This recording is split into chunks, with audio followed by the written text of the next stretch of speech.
Mystery are one of the featured performers in the ProgStock Festival. That's going to be happening in New Jersey in the United States in October. It's on the weekend of October 5th, and Mystery will be playing a full set on Sunday. There are over a dozen other bands in this festival, so please check it out. It includes IQ, Michael Sadler, Eddie Jobson playing the music of UK. In Continuum is making their debut there. Many other incredible bands at the ProgStock Festival. So right now we get to focus on Mystery. Hello, this is Michel from Mystery, and you're listening to Sonic Perspective.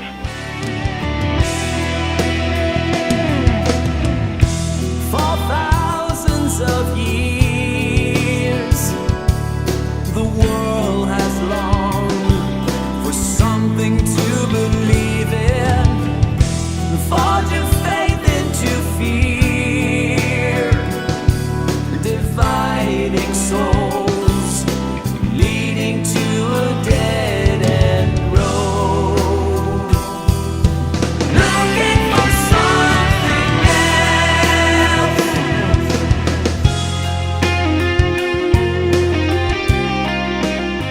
Welcome, friends. This is Scott Medina for Sonic Perspectives, and today we're going to be talking with Michel St-Père from the band Mystery, who's a Canadian progressive rock band. Thrilled to have you on the phone call today. Michel, hello. Hello, how are you? Doing really well. I'm sure that you're gearing up you've got a big show coming up next week, I believe. Is that correct? Yes, we're heading to Germany for Night of the Prog Festival, so we're very excited about this. And right around the same time, you're going to be releasing your brand new album, Lies and Butterflies, and that's such an interesting title, Lies and Butterflies. Can you tell us a little bit about what's behind that? Well, there's a song that talks about the story of butterflies at the end, and we were looking for a title for the album, but we didn't want to have, like we used to, have the title of the song for the title of the album. So Jean-Sébastien, the drummer, came up with this title, and we thought it fit really well with the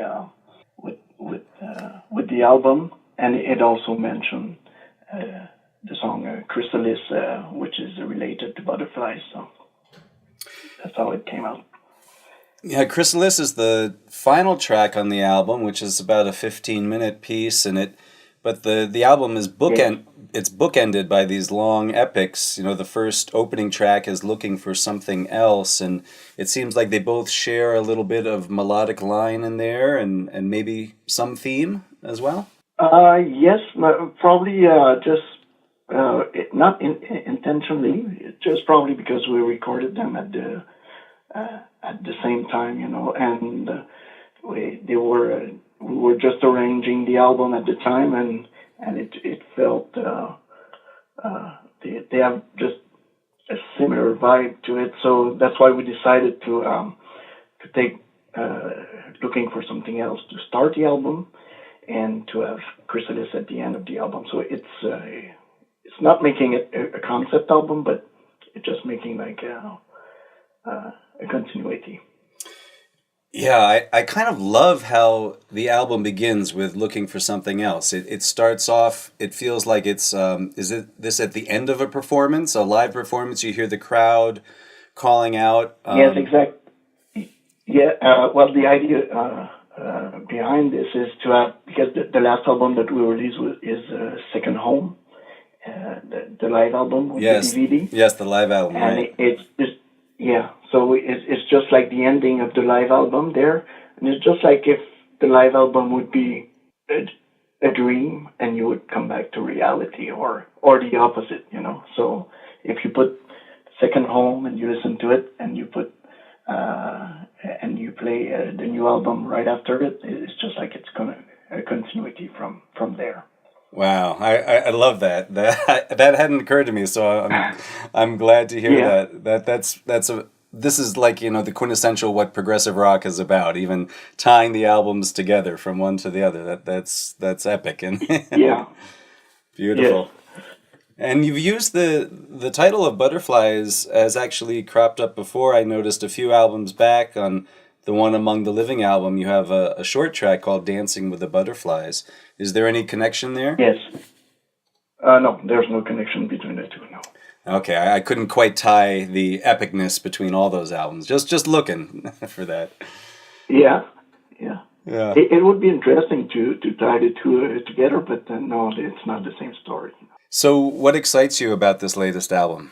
Well, we had a lot of fun doing it, first of all, and we had, for the first time, we had a deadline to do because it has to be released at the night of the Prog Festival, and but usually we don't have a deadline. We just record, and it's going to come out when we feel ready to release it, you know.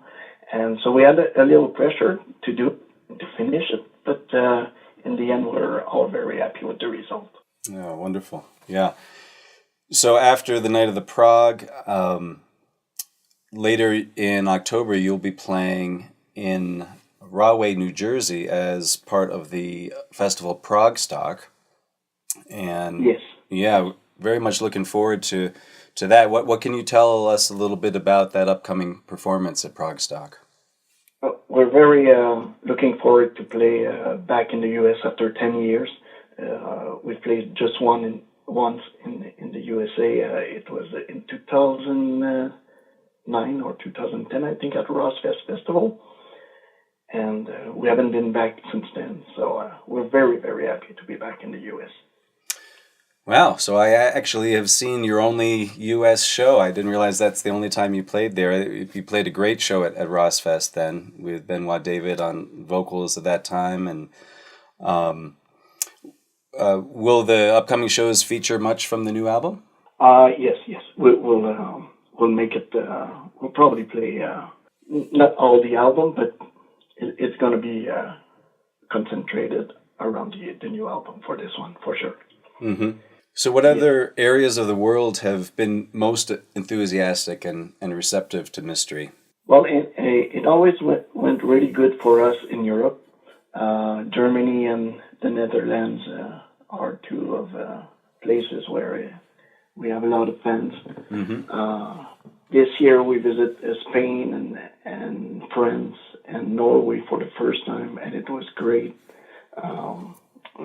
Europe is the main place for us.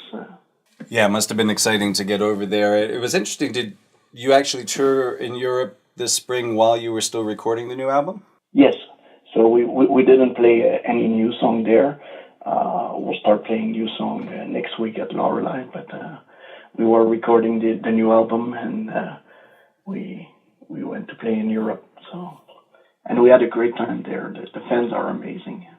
Oh, great. Yeah, well, we'll very much look forward to getting you back to the States. That definitely needs to happen more often, for sure. Yeah, we would love to go more often. And people are great in the States too, and we have a lot of friends there, and it would be great if we could go more often.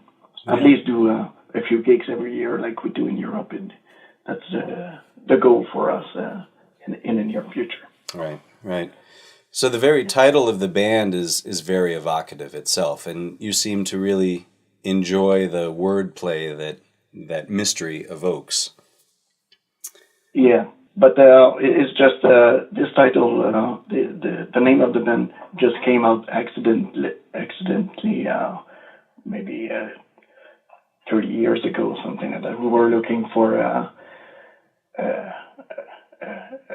band name because the band was at the time called Century, and it was like in 1991, just before the first mini album was released, and the band was called Century, and we find out there was no internet at that time, and we find out that there was another band from Europe called Century, so we just sit together, me and the keyboardist at the time, and his girlfriend was there.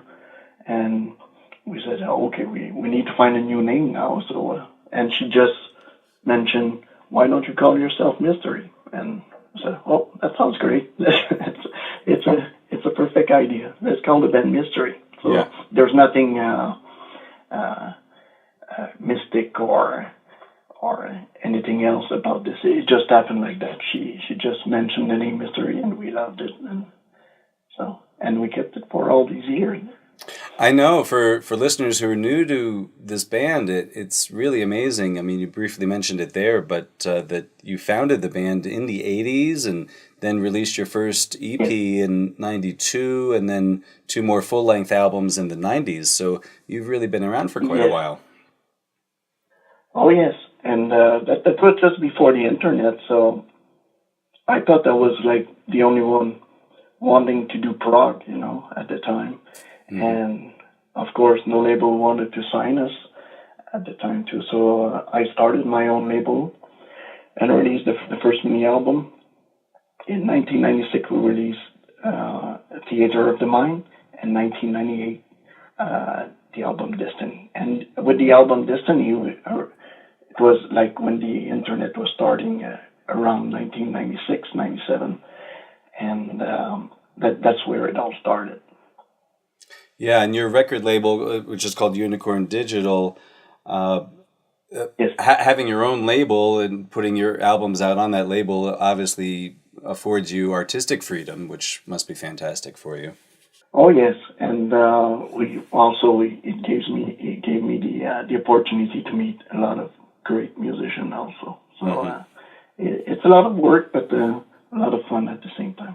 Yeah, well, I'm glad it's given you a vehicle to be able to continue Mystery because, especially as you said early on, no one really wanted to sign progressive rock bands in the early 90s, and so that helps you to continue there. And with such a long history, you're in a band who has had, I think, more lineup changes than Yes has had.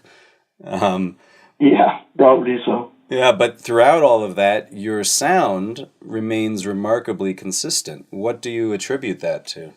I would attribute that to the fact that they're all produced by myself, probably, and most of the songs are written by myself too. So I try to keep. It's not like a very strict line, but the musicians that I play with, they kind of understand what the sound should be about, Mm-hmm. And on every album we keep evolving it a little bit, but the essence is still there, Yeah. I guess it's probably because of the songwriting. Mm-hmm. How do you go about songwriting? I mean, the production is so layered with multiple instruments all the time. But when you're actually writing the songs, are you writing just on acoustic guitar and piano?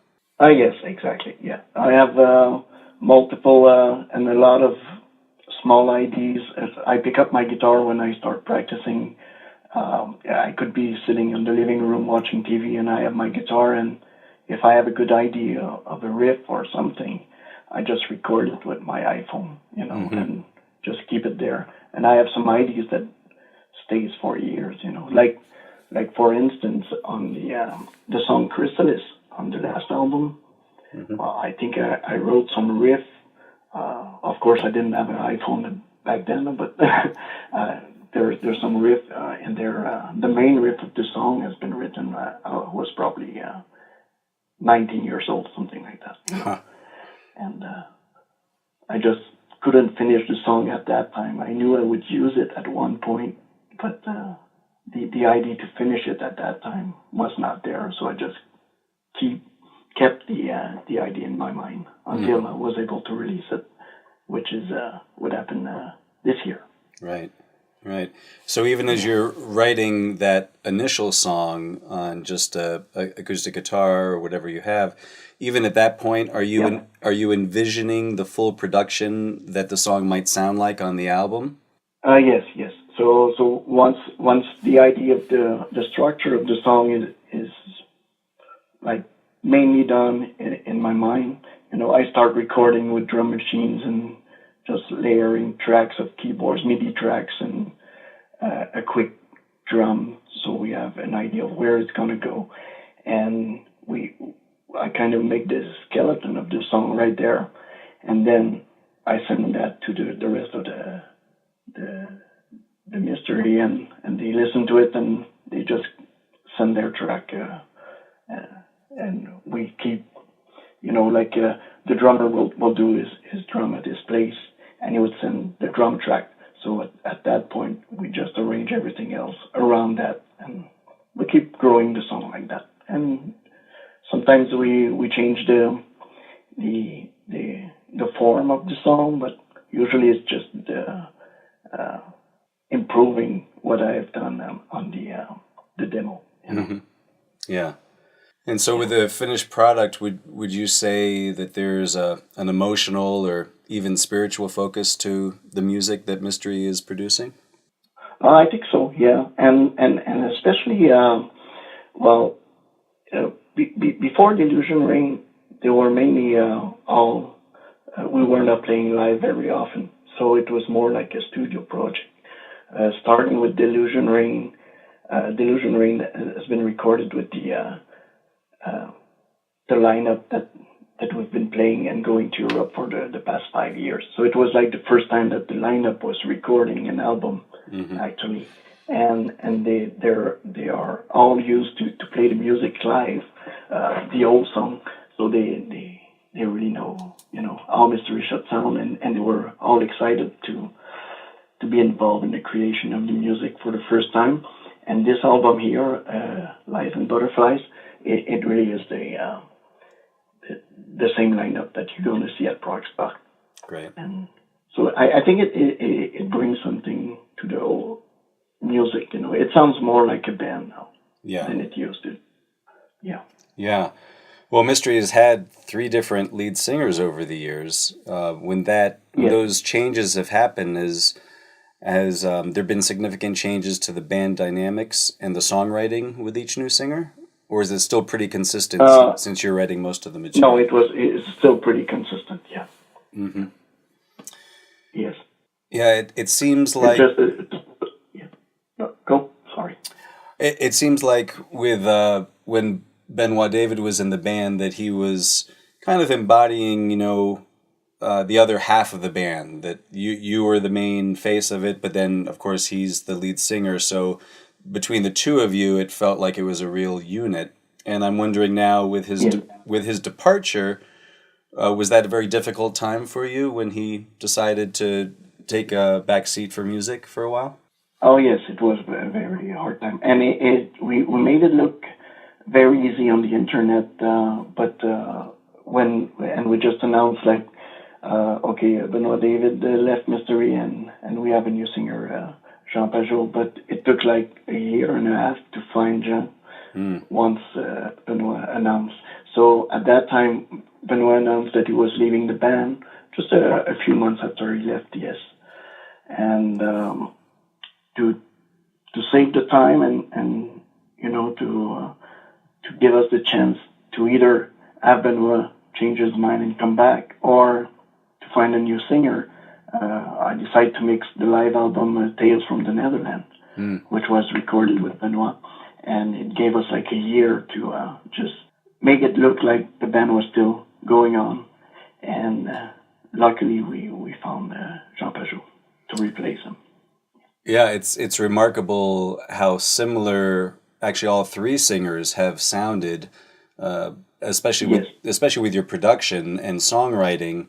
I remember when I first heard Delusion Rain, I kind of had to do a double take for a moment. Like, wait, is that still Benoit singing there? And and as you hear it more, then you hear Jean's inflections and his own personality. But it is pretty remarkable of what a similar range and style all 3 singers have had. Oh yes, and it was the idea, so we could continue, and that we could also play the older song.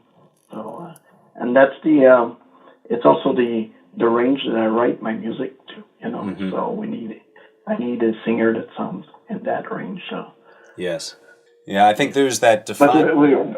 Yeah, go ahead. Very fortunate that when we found Jean, because it took a long time to find him, and we auditioned a lot of singers, and it was all like a lot of them sounded like a bad karaoke night, at one point we really thought that the band was finished and we would not be able to find somebody, and luckily we found Jeff.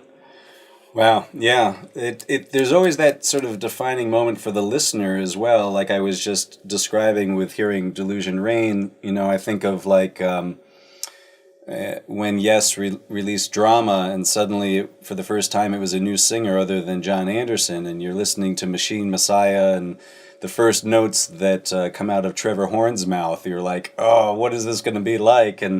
Or after Peter Gabriel leaves Genesis, and then you're listening to Trick of the Tail, with the first time that Phil Collins is going to sing on Dance of a Volcano. It's a very critical and defining moment.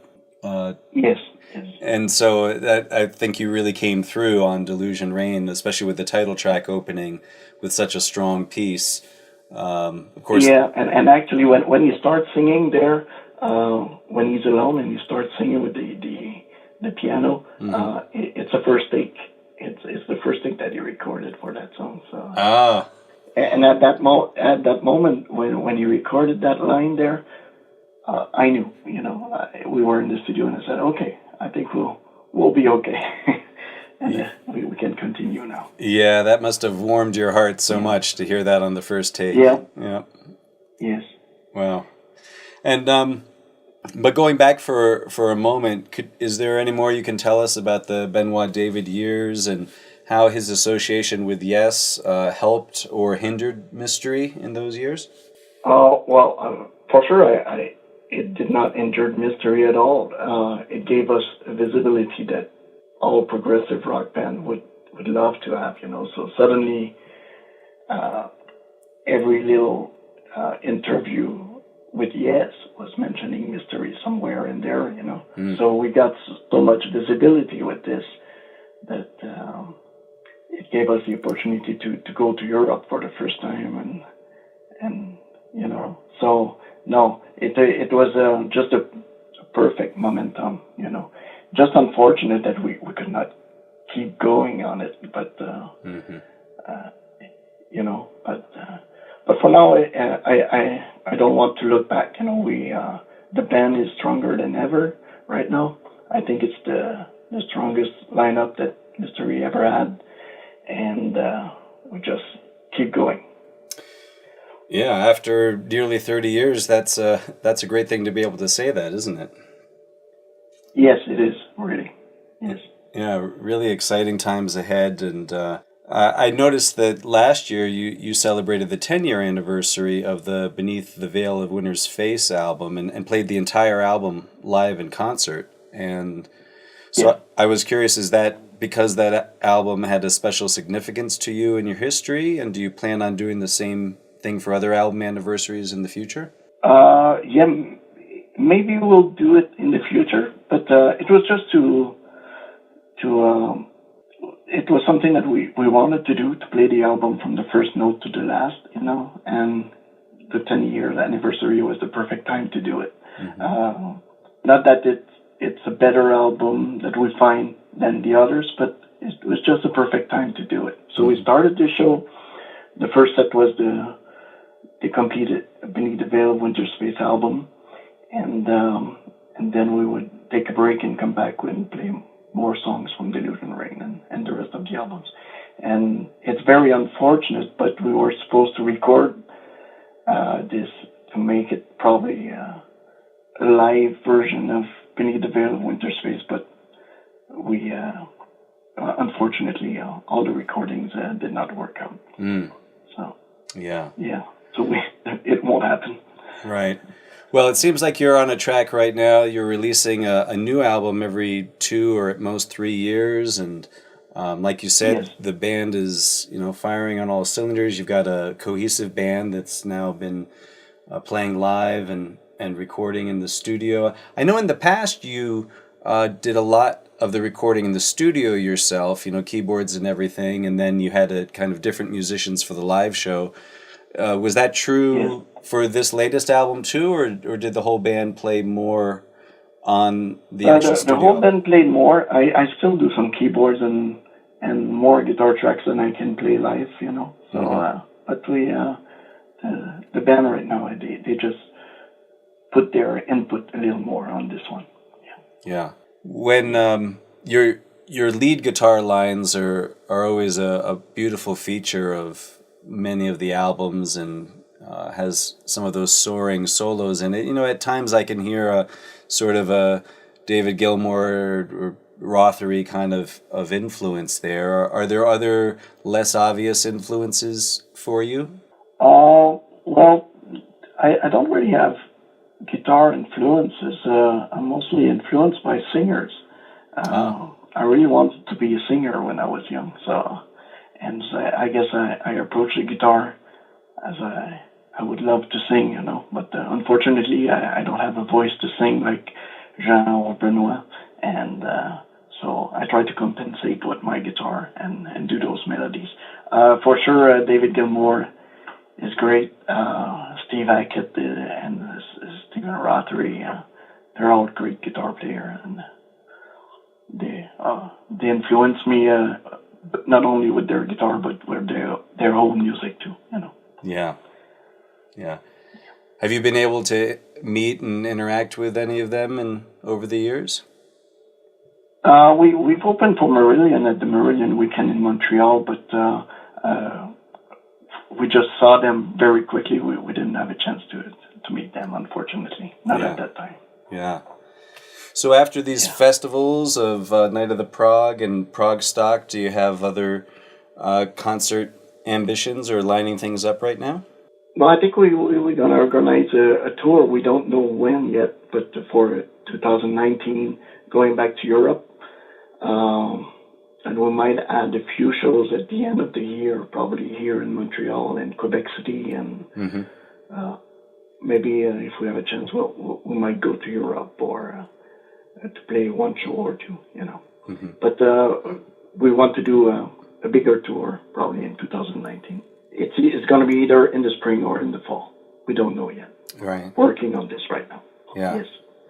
Yeah, I'm always curious, since progressive rock has a somewhat limited audience in areas that you can tour. Are the musicians in the band, or most of them full-time musicians in some capacity, or do a lot of them have other jobs and then they just get to do the mystery music on the side? They all have other jobs. Yeah. But I mean outside of music. Sorry. But are the other jobs like outside of the music world, or are they musicians in other capacities, whether it's through teaching? Yeah, it's all outside the music world. Yeah, some are related just a little bit, but mostly it's regular jobs and Yeah, so impressive that we can get such high quality music from people who really are just doing it in their spare time. Yeah, well, I would say it's more than spare time, because it takes a lot of time, to do an album like that. Yes, exactly. But it's not unique here. If you look at not only in progressive rock music, but in all genres of music, lots of artists that and that you buy album from are having jobs, and they can just survive with their own music. So they need to pay the bills, and they do the music because they love it, Yeah. Well, you would be surprised, all the artists that. Yeah, I'm sure. Well, thank you for continuing to give us great music that we love, coming from you in that. Yeah, thanks. It's a pleasure. Yeah. And anything else that you want to share about what's coming up, or that we haven't mentioned yet? Well, right now we're all pumped up because of the new album is going to be released next week. People are starting to receive the album. The people who pre-order the album, they're starting to receive it this weekend. So far, I think they like it very much. So we hope the fans are going to like it as much as we enjoy doing it. And we'll see where it's going to take us. Yeah, well, for everyone who's coming out to the ProgStock Festival in October in New Jersey, be sure to get the new album, and I'm sure we'll all be looking forward to a performance, not only of the new music, but a lot of your back catalog too, since you haven't gotten to play much in the States before. It'll be a real treat for us. Yeah, and we're very looking forward to play there. I think we're playing like 2 hours, something like that. Yeah, you do have a 2-hour set. Music. Yep. Well, all the best to you and at the night of the Prog in this coming week and with the album release. May it exceed your dreams and expectations. Yeah, well, I'll be able to let you know next week Yes. how it went. We're very looking forward to go there, and we're very looking forward to go back in the States too. Yeah. Thank you so much for talking with us today, and we will see you. My pleasure, thank you. Yeah, we'll see you in ProgStock. Perfect. Thank you very much. Okay, thank you. And again, we encourage you to come experience Mystery live when they play in ProgStock. Again, that's October 5th, the weekend of October 5th. Mystery will be playing that Sunday night in Rahway, New Jersey. So we want to leave you with a track from the new album. This is the closing epic called Chrysalis that we mentioned in the interview. A beautiful 15-minute track that closes Lies and Butterflies. Enjoy.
butterfly.